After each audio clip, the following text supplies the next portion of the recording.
Hello students, this is Rajan Tiwari and under the banner of EduServe, we are going to provide you special classes for Agniveer. Agniveer योजना की तैयारी बहुत सारे छात्र कर रहे हैं पूरी दुनिया पूरे भारत में। जब से ये प्रक्रिया लॉन्च हुई है, बहुत सारे छात्रों का तमन्ना है कि हम लोग उसको ज्वाइन करें। तो उसमें इंग्लिश जो है वो भी इम्पोर्टेंट होगा। 20 नंबर का इंग्लिश का क्वेश्चन आने वाला है और उसी से जुड़ी प्रिपरेशन हम आप लोगों को इन वीडियोज़ में कराएंगे। एक वीडियोज़ की सीरीज प्रस्तुत की जाएगी जिसका खास मकसद है आप लोगों को अग्निवीर बनने में आप लोगों की मदद करना। तो अंग्रेजी से जुड़े जो सवाल होंगे उनमें एक तो 4 नंबर का पैराग्राफ होगा आप लोगों के लिए, जिसको पढ़ना होता है और उसका जवाब देना होता है। इसके अलावा आपको टेंस पे बेस्ड क्वेश्चंस, नरेशन, प्रीपोजिशन पे भी 1-1 नंबर के क्वेश्चंस होंगे। वॉइस से 1 नंबर का क्वेश्चन हो सकता है और इसके अलावा वर्ड मीनिंग से जुड़े सवाल हो सकते हैं, एंटोनिम्स एंड सिनोनिम्स हो सकते हैं। ये सारी चीज़ें होंगी। तो इन वीडियोज़ की जो श्रृंखला आने वाली है, हम लोग आप लोगों को 20 नंबर का प्रैक्टिस, 20 नंबर के क्वेश्चंस का प्रैक्टिस हर वीडियो में कराएंगे। तो आज का वीडियो हम लोग शुरू करने जा रहे हैं। ये पैराग्राफ आप लोगों के सामने ऑलरेडी मौजूद है अग्निवीर के लिए, प्रिपरेशन के लिए। तो पैराग्राफ पढ़ना है, उसका जवाब देना है। इस तरह के सवालों को सॉल्व करने के लिए हम लोगों को एक बार क्वेश्चंस पढ़ने होते हैं। क्वेश्चन पहले पढ़ लेने से क्या होता है कि जब आप पैराग्राफ पढ़ना शुरू करते हैं तो फिर आपके माइंड में जाता है कि अरे ये वाली बात, मतलब सवाल में जो बात है, क्वेश्चन में जो कुछ भी पूछा जा रहा है वो वाली बात ये वाली लाइन में हमने पढ़ी हुई थी। पैराग्राफ हम लोगों का क्या कह रहा है, इस पे ज़रा विचार करते हैं। Wikipedia is now in its 10th year. Internet पे जो विकिपीडिया मौजूद होता है वो अपने 10वें साल में है अब। This multilingual web-based free content encyclopedia is an open editable model। ये बहुभाषाई है, एक ही भाषा नहीं है अवेलेबल इस पे बहुत सारी भाषाएं अवेलेबल है और वेबसाइट पे आधारित होता है। ये फ्री कंटेंट इंसाइक्लोपीडिया और इसका जो कंटेंट होता है वो उस पर कोई चार्जेस नहीं लगते हैं। ये खुला हुआ नॉलेज का भंडार है, एडिटेबल है। ये इसको आप लोग संपादित करते रहते हैं। कोई दूसरे लोग, मतलब किसी ने कुछ लिखा तो उसमें किसी को कुछ करेक्शन करना है तो वो करता रहता है, दूसरे लोग करेक्शन करते रहते हैं। Wikipedia is written mostly by anonymous internet volunteers who contribute without pay. तो इंटरनेट वॉलंटियर्स, विकिपीडिया जो है वो लिखा जाता है एनोनिमस, मतलब होता है गुमनाम। कोई प्रसिद्ध व्यक्ति नहीं, जिसका ही मन किया, जिसके पास कुछ नॉलेज है, उसने किसी व्यक्ति पे किसी विषय पे अपना ज्ञान दे दिया। तो इंटरनेट के जो वॉलंटियर्स हैं, इंटरनेट पे जो काम करने वाले लोग हैं, सहायक हैं, वो उसको लिखते हैं और वो बिना किसी तनख्वाह के काम करते हैं, अपना योगदान देते हैं। 2001 में क्रिएट किया गया था Wikipedia, created in 2001। Wikipedia has grown quickly, ये तेज़ी से बढ़ा है और and is today one of the largest reference websites. और किसी प्रकार का संदर्भ देने के लिए, विवरण देने के लिए, व्याख्या करने के लिए ये सबसे बड़ा वेबसाइट है with almost 78 million visitors a month, जिसपे लगभग 78 मिलियन विजिटर्स है, मतलब लोग इसको देखते हैं। 78 मिलियन लोग, 78 लाख लोग देखते हैं इसको हमेशा हर महीने। Everyday people from all over the world contribute by editing and creating new articles to augment the knowledge held by Wikipedia encyclopedia। हर रोज दुनिया भर से लोग इसको एडिट करके, मतलब जो भी कहीं किसी को उतार चढ़ाव कमी बेसी समझ में आता है तो उसको एडिट करके अपना योगदान देते हैं और नए नए आर्टिकल्स लोग क्रिएट करते रहते हैं। और ये क्या होता है, इससे क्या होता है, ऑगमेंट मतलब होता है बढ़ना या बढ़ाना। तो लोगों का ज्ञान बढ़ाने का काम करता है ये, या जो लोग अपना कंट्रीब्यूशन दे रहे हैं वो लोगों का ज्ञान बढ़ाने का, ज्ञानवर्धन करने का काम कर रहे हैं। और इसको आयोजित करने वाला कौन है, विकिपीडिया इंसाइक्लोपीडिया। और उसके बाद हम लोगों के क्वेश्चंस हैं हम लोगों के लिए ये 4 नंबर का होता है। ये टोटल कितने मार्क्स का है आपका? ये जो होता है वो 4 मार्क्स का होता है, मतलब 4 क्वेश्चंस हैं पैराग्राफ पे आधारित, उसका आपको जवाब देना होता है। तो पहला सवाल है कि Wikipedia is available with its visitors in, Wikipedia available है, मौजूद है विजिटर्स के साथ एक ही भाषा में मौजूद है, 2 भाषा में मौजूद है, कई भाषाओं में मौजूद है, नॉन। तो हम लोगों ने ऑलरेडी जाना है कि ये मल्टीलिंगुअल है, मतलब इसमें एक से ज़्यादा भाषाएं हैं। तो सही ऑप्शन हम लोगों का क्या हुआ? Many languages. Wikipedia is a web page, Wikipedia एक वेब पेज है which can be corrected by anyone, जिसको कोई भी करेक्ट कर सकता है। Which can be read by anybody, दूसरा ऑप्शन है, बट कांट कंट्रीब्यूट, कोई भी पढ़ सकता है लेकिन उसमें कुछ कंट्रीब्यूट नहीं कर सकता है। ये वाली बात सही है, या फिर ये वाली बात सही है, which can be corrected by anybody but it's correction can't be red by anyone. ये किसी के द्वारा करेक्ट किया जा सकता है लेकिन जो करेक्शन किया गया है वो किसी के द्वारा पढ़ा नहीं जा सकता है, तो करेक्शन फिर कोई करेगा क्यों जब कोई उसको पढ़ नहीं पाएगा? नॉन। तो सी ऑप्शन गलत है, नॉन ऑप्शन भी गलत है। ये सही, which can be read by anyone but can't contribute, contribution तो सभी लोग कर रहे हैं, contribution world by editing and creating, तो ये भी सही ऑप्शन नहीं है। तो सही ऑप्शन क्या है? Which can be corrected by anyone, anybody. इसके बाद तीसरा जो सवाल है हम लोगों का वो ये कर रहा है, how many people visit Wikipedia every month, कितने लोग हर महीने विकिपीडिया विजिट करते हैं, उसको देखते हैं, उसके पास जाते हैं। तो यहाँ पे है उसका आंसर हम लोगों के पास पैराग्राफ में, Wikipedia has grown quickly and is today one of the largest reference websites with almost 78 million visitors a month. तो एक महीने में कितने लोग देखते हैं? 78 मिलियन लोग देखते हैं। 78 मिलियन मतलब 10 लाख, 10 लाख एक मिलियन में। तो इसका सही जो जवाब होगा वो 78 लाख नहीं होगा, 78 करोड़ भी नहीं होगा, 7.8 लाख तो एक मिलियन में ही 10 लाख हो जाता है। तो सही आंसर क्या है? 7.8 करोड़।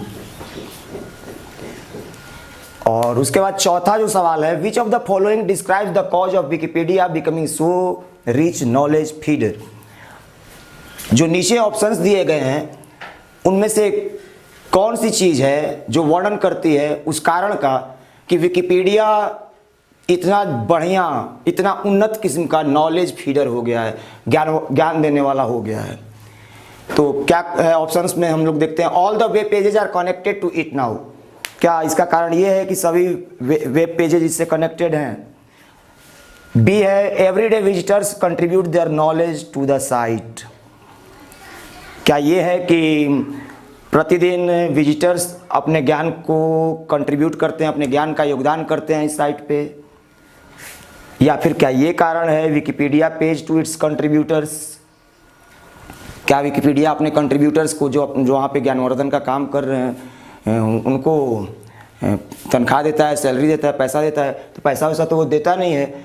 यहाँ पे हम लोग पढ़ चुके हैं कि encyclopedia is an open editable model. Wikipedia is written mostly by anonymous internet volunteers who contribute without pay. वो बिना पैसे के अपना योगदान देते हैं। तो ये तो खत्म हो गया सी ऑप्शन जो है। और ए ऑप्शन जो है, all the web pages are connected to it now, ऐसा कुछ चर्चा नहीं है। बी ऑप्शन कर रहा है कि everyday people from all over the world, इसका यहाँ से हम लोग जोड़ेंगे, contribute by editing and creating new articles to augment the knowledge held by Wikipedia encyclopedia। हर रोज लोग पूरी दुनिया से अपना योगदान देते हैं संपादित करके इसको, उस पर नए आर्टिकल्स बना करके, और वो क्या करता है, बढ़ाता है, ऑगमेंट, मैं बता चुका हूँ आप लोगों को पहले ही, द नॉलेज, ज्ञान को बढ़ाता है।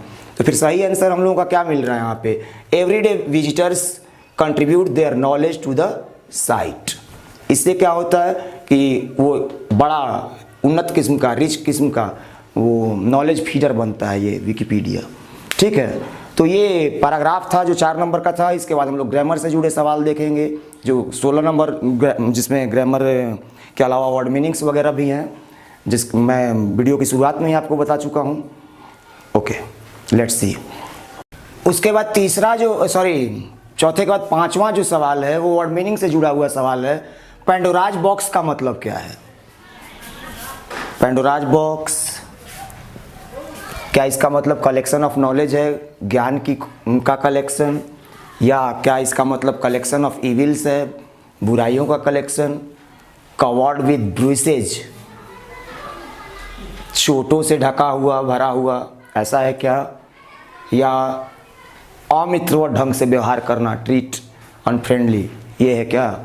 तो पैंडोराज बॉक्स का जो मतलब होता है वो ना कलेक्शन ऑफ नॉलेज होता है, ना कवर्ड विद ब्रूसेज होता है, ना ट्रीट अनफ्रेंडली होता है। उसका वास्तविक मतलब क्या है?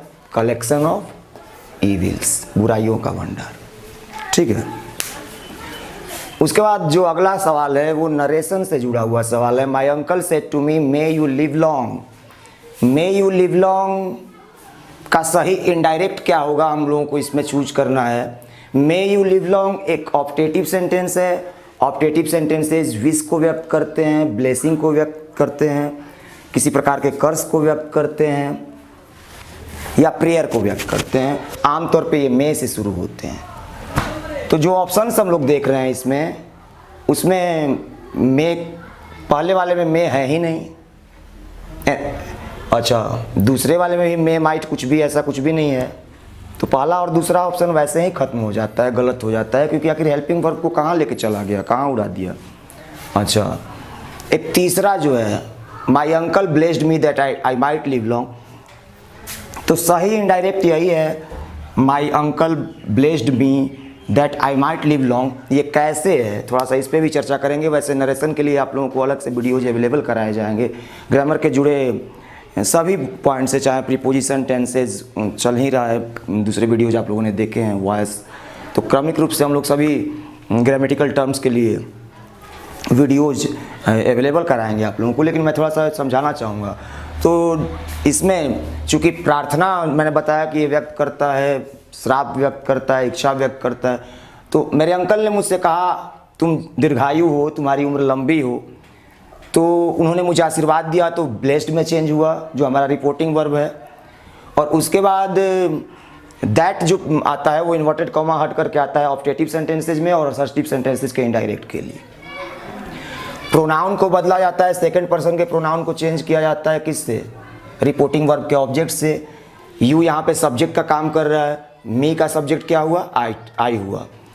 और रिपोर्टिंग वर्ब पास्ट टेंस में रहने पे हम लोग मे को जब इनडायरेक्ट करते हैं तो माइट में बदलते हैं। और ये जो ऑप्टेटिव सेंटेंस की बनावट है, पहले हेल्पिंग वर्ब उसके बाद सब्जेक्ट, उसको हम लोग असर्टिव में चेंज कर देते हैं, पहले सब्जेक्ट और तब हेल्पिंग वर्ब। और मे माइट में बदलता है, जैसा मैंने बताया। इसके अलावा एक इम्पॉर्टेंट बात ये होती है कि हम लोग जो ये एक्सक्लेमेटरी मार्क है, मार्क ऑफ एक्सक्लेमेशन को हटा करके फुल स्टॉप लगा देते हैं। इस तरह से ये वाला ऑप्शन ही सही है। उसके बाद who can save our country, इसका पैसिव बनाना है, choose correct passive. Question number 7 में तो सही आंसर बताने से पहले मैं फिर से एक बार इसको एक्सप्लेन करना चाहूँगा। जब हु से जुड़े वाक्य होते हैं तो हु को हम लोग बाय हुम में बदल लेते हैं। एक दूसरा तरीका ये भी होता है कि हु को हु छोड़ दिया जाए और बाय को लास्ट में ले जाया जाए, लेकिन वैसा कोई ऑप्शन हम लोगों को वहाँ पे दिख नहीं रहा है। तो हु को हम लोगों ने क्या किया? बाय हुम में चेंज किया। तो जो हु को बाय हुम में चेंज करना है तो यहाँ तो केवल हुम में चेंज किया, तो ये ऑप्शन क्या है? गलत है। अच्छा, by whom can save our country, ये गलत इसलिए प्रतीत हो रहा है क्योंकि पैसिव में हम क्या करते हैं, जो ऑब्जेक्ट होता है उसको सब्जेक्ट बनाते हैं। तो यहाँ पे ऑब्जेक्ट सब्जेक्ट बन के आ गया यहाँ सी ऑप्शन में, तो नॉन ऑप्शन की ज़रूरत ही नहीं है उस पर सोचने के लिए हम लोगों को।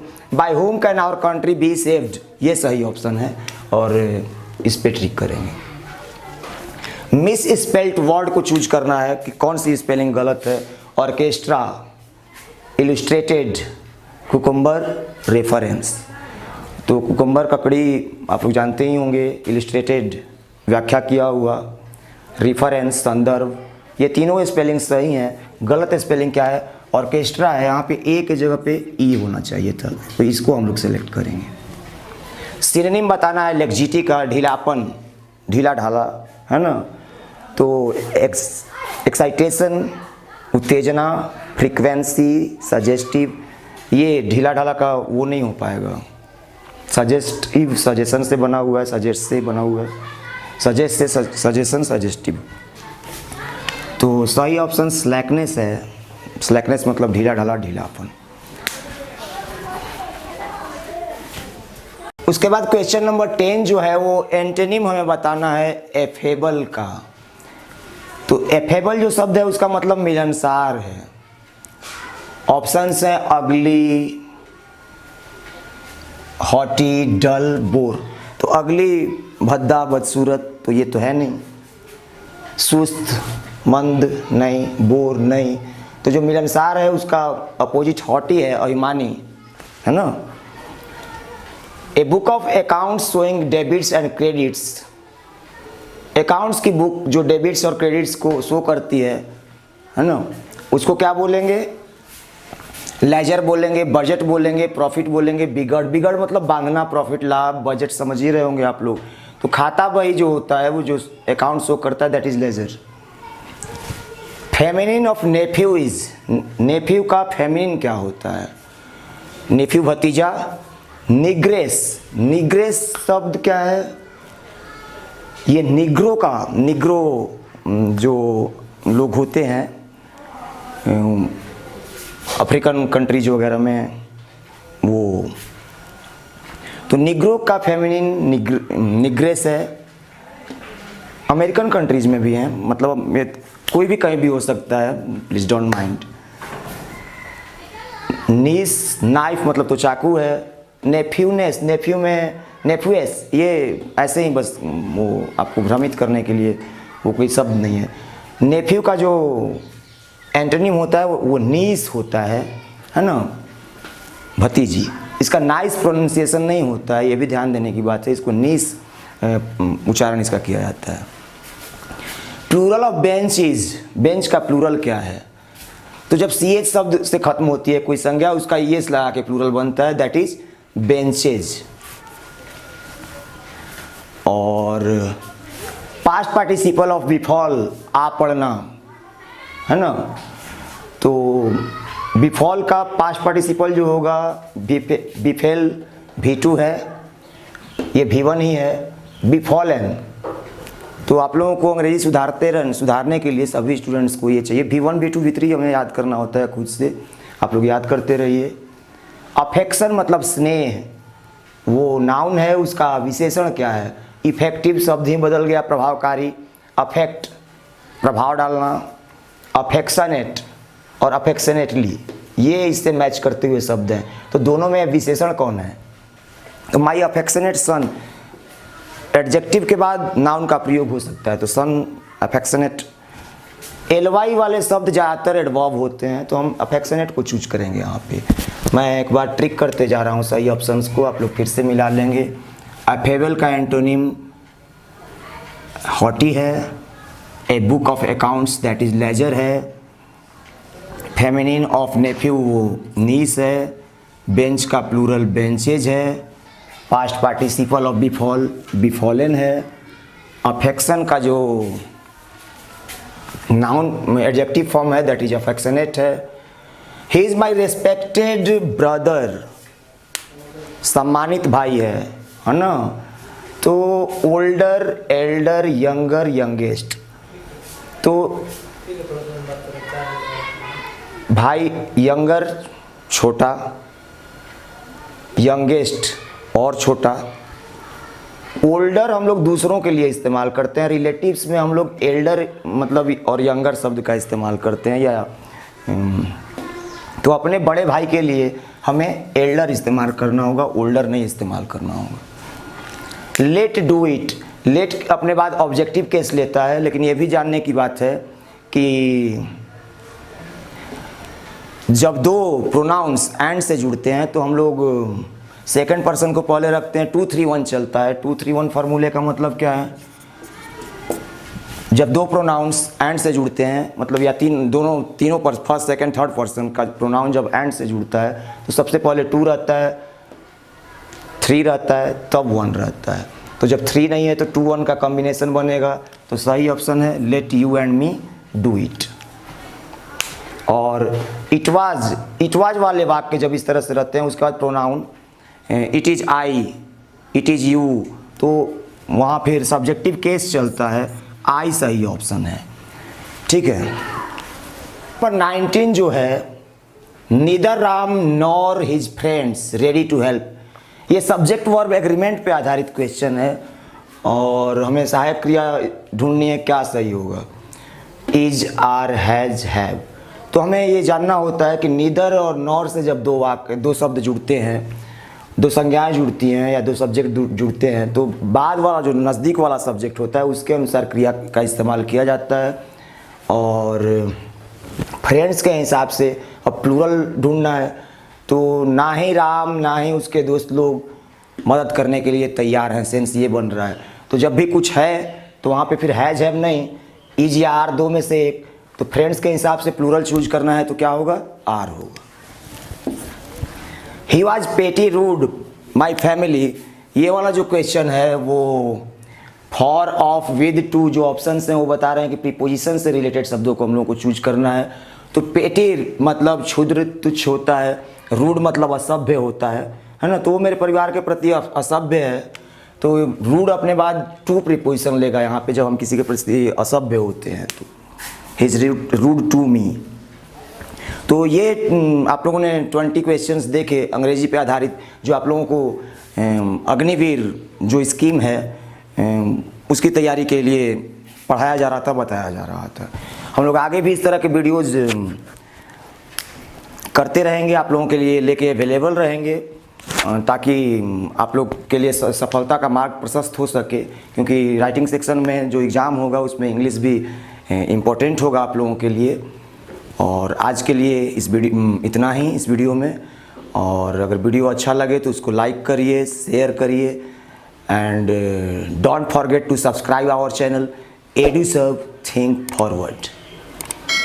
Thank you.